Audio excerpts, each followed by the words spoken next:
BJP आज जारी करेगी अपना घोषणा पत्र। बीजेपी ने आज संकल्प पत्र के रूप में चुनावी घोषणा पत्र जारी करने वाली है। सुबह 9 बजे का समय बताया जा रहा है और मेरे साथ मेरे सहयोगी ऐश्वर्य प्रधान भी लाइव जुड़ चुके हैं। ऐश्वर्य, लंबी बैठकें, कई लोगों से सुझाव, देर रात तक मीटिंग्स और उसके बाद में ये घोषणा पत्र तैयार हुआ है जो कि आज जारी कर दिया जाएगा। क्या लग रहा है, क्या कुछ खास इसमें रहने वाला है?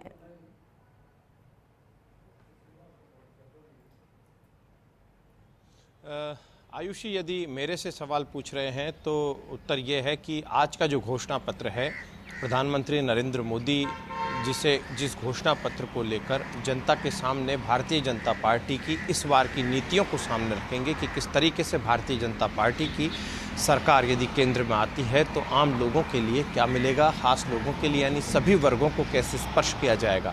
यही कारण है कि मिस्ड कॉल से लेकर लोगों के सुझाव जो भारतीय जनता पार्टी के नेताओं ने लिए, उन सुझावों का परिणाम अब दिखाई दे सकता है।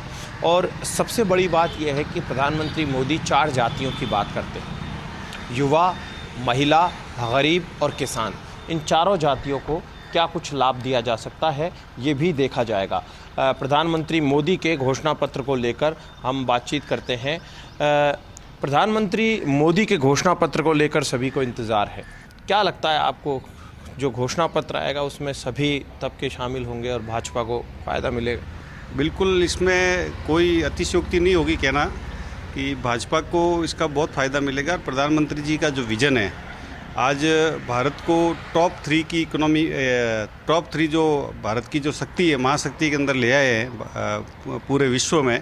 इसी तरह से जो प्रधानमंत्री जी का विज़न है वो बहुत बड़ा है, बहुत बड़ा विज़न है और वो जो भी सोचते हैं वो बहुत अच्छा सोचते हैं और सब तबकों को लेकर के चलते हैं। देखिए, अब यहाँ पर हमने कार्यकर्ताओं से, लोगों से बातचीत करने का भी प्रयास करते रहेंगे। भारतीय जनता पार्टी में भी नेताओं को या लोगों को या कार्यकर्ताओं को इंतज़ार इस बात का है कि प्रधानमंत्री कौन कौन से वर्ग के लिए क्या क्या घोषणाएं करते हैं। देखिए, चुनावी घोषणा पत्र में एक चीज़ महत्वपूर्ण होती है आयुषी, यहाँ पर जब घोषणा पत्र जारी किया जाता है तो प्रत्येक राज्य से लोगों को टीम में लिया जाता है।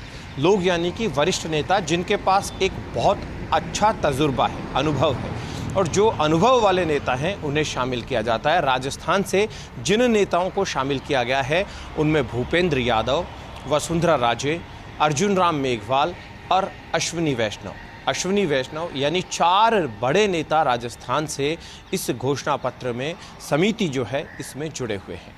उसके अलावा पूरे देश भर के नेता हैं। राजनाथ सिंह सरीखे जो नेता हैं वो उसका नेतृत्व कर रहे हैं। संयोजक निर्मला सीतारमण, सह संयोजक पीयूष गोयल और अध्यक्ष खुद राजनाथ सिंह जब हैं तो प्रधानमंत्री मोदी, अमित शाह और जेपी नड्डा ने जो सुझाव आए हैं, जो सब कुछ जनता ने सुझाव दिए हैं, लोगों ने बताया है, उसके आधार पर जो ड्राफ्ट तैयार किया जाएगा, मसौदा तैयार किया जाएगा, राजनीतिक तौर पर मसौदा, कि ये सब कुछ दिया जा सकता है, उन्हें लेकर जब अंतिम मोहर लग गई है और प्रधानमंत्री मोदी उसे जनता के सामने पेश करेंगे। क्योंकि कई बड़े मुद्दे हैं, कुछ चीज़ें ऐसी होती है जो लोगों के मन मस्तिष्क में हमेशा रहती है, जैसे राम मंदिर अब सभी के सामने है, जो कि वादा किया गया था।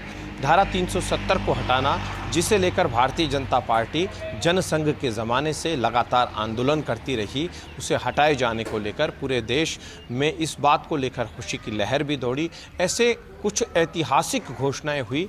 हालांकि प्रधानमंत्री मोदी की कई योजनाएं हैं, जैसे गरीब को आवास है, हर घर नल है, सिलेंडर जो महिलाओं को रियायती दाम पर मिलता है, गरीब परिवार की महिलाओं को वो है। ऐसी अनेक योजनाएं हैं।